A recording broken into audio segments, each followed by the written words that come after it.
మనకి ఈ నెల 4వ తారీఖున మన కంచికచర్ల పోలీస్ స్టేషన్ పరిధిలో పరిటాల గ్రామ శివారైన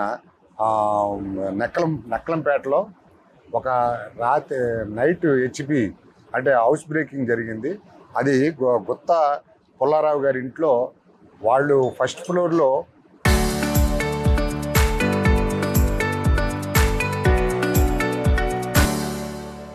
నిద్రిస్తూ ఉండగా వాళ్ళకి గ్రిల్కి తాళం వేస్తుంటే తాళం పగలగొట్టుకుని వెనక వైపు నుండి మా డోరు తోసుకుంటూ లోపలికి అంటే వంటగదిలో నుంచి డోరు నెట్టడం వల్ల అది వచ్చేసింది. లోపలికి వెళ్ళి వాళ్ళ బెడ్రూమ్లో భార్యాభర్తలు ఇద్దరు, పుల్లారావు గారు వారి భార్య ఇద్దరు నిద్రిస్తున్నారు. అక్కడ ఉన్న తాళాలు అవైలబుల్గా ఒక అలమారకు ఉన్నాయి, మరో దగ్గర బంగారం కూడా అవైలబుల్గా ఉంటాం.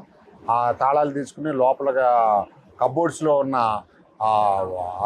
ఐరన్ సేఫ్ అయ్యి తర్వాత కబోర్డ్ యొక్క ఈ బంగారం పెట్టుకునే అల్మారా తీశారు.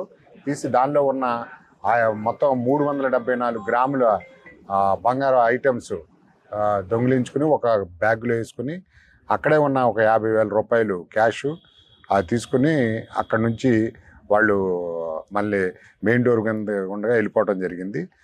ఇది కూడా ఈ నెక్కలంపేట అనేది హైవేకి పక్కన ఉండటం వల్ల మన సర్వీస్ రోడ్లో నుంచి వాళ్ళు అక్కడికి వచ్చారు. అంతకుముందు దీనికి ముందు ఇంకో 2 ఇళ్లలో అటెంప్ట్ చేశారు.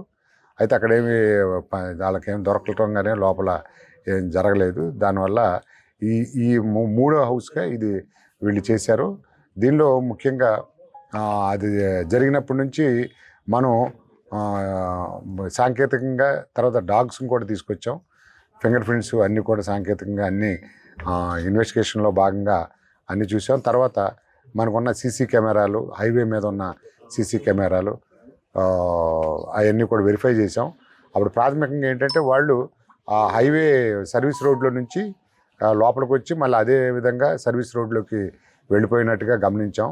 అక్కడ నుంచి ఉన్న హైవే మీద ఉన్న సీసీ కెమెరాలు వాటి ఆధారంగా చూస్తే కొన్ని మాకు క్లూస్ వచ్చినాయి.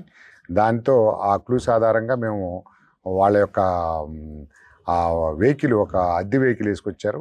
ఆ అద్దె వెహికల్ యొక్క నెంబర్ ప్రకారం ఆ నెంబర్ నుంచి వాళ్ళు ఆ విధంగా క్లూస్ తీసుకున్నాం.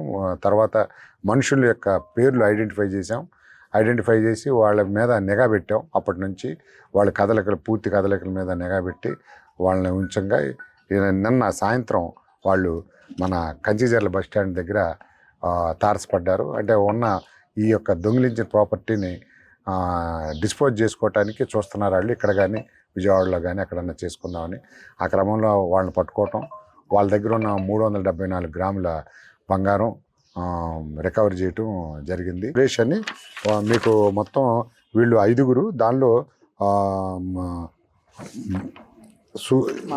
మాదగాని సురేష్ అనే అతని మీద ఇతనిది ఏంటంటే గ్రామం మునగలేడు, నెల్లికుదురు మండలం, మహబూబ్నగర్ జిల్లా. ఇతని మీద 26 కేసులు ఉన్నాయి. అన్నీ కూడా మన తెలంగాణ రాష్ట్రంలోనే ఉంది. మనకైతే ఇది ఒకటే. అంటే వీళ్ళకి కూడా ఏంటంటే వీళ్ళు ఎక్కడైతే హైవేల పక్కన కొంచెం వనరబుల్గా ఉన్న విలేజెస్ని ఎన్నుకుంటారు వీళ్ళు. ఆ క్రమంలో వీళ్ళు కోదాడ ఇవన్నీ జగ్గేపేట చూసుకుంటూ వచ్చి ఇక్కడ అనువుగా ఉందని హైవే పక్కన మంచి పోషగా ఉందని చెప్పేసి ఇది సెలెక్ట్ చేసుకోవడం జరిగింది.